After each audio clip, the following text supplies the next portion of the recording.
کہ آؤ گے تمہارے گھر میں رحمت کی رحمت ہوگی۔ اور یاد رکھیں اب مسنون علاج جو اللہ کے نبی صلی اللہ علیہ وسلم سے ثابت ہے، سنیے۔ نبی علیہ الصلوۃ والسلام نے فرمایا جو بندہ صبح شام یہ وظیفہ پڑھ لیتا ہے، بسم اللہ الذی لا یضر مع اسمہ شیء فی الارض ولا فی السماء وهو السمیع العلیم، صبح بھی اور شام کو بھی جو بندہ تین دفعہ اس وظیفے کو پڑھتا ہے، زمین و آسمان کی کوئی چیز اس کو نقصان پہنچا سکتی ہی نہیں ہے۔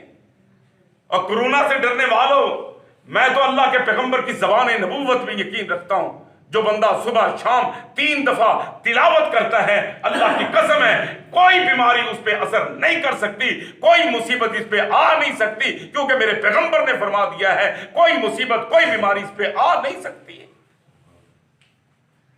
اعوذ بکلمات اللہ التامۃ من شر ما خلق، ادارہ تبلیغ اسلام کا جو کارڈ ہے یہ آپ پڑھیں۔ اگر اس شہر میں آ جائے پھر وہاں تو میرے بھائیو اللہ پہ توکل کریں، اور جب اپنے گھر سے باہر نکلیں تو کیا کہہ رہے ہیں؟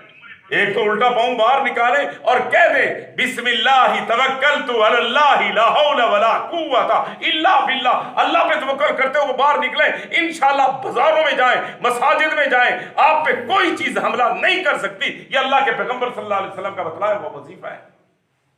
اور نبی علیہ الصلوۃ والسلام نے جو یہ وظائف بتائے ہیں، اور پھر یہ بھی پڑھیں، اس کے علاوہ قرآن مجید کی تلاوت کریں، اور بازار سے جا کے 100-150 روپے کی کلونجی لے لیں۔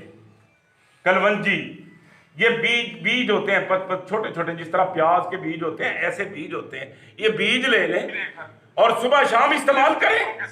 سرا مکی لے لیں، اس کو پیس کے رکھ لیں، استعمال کریں۔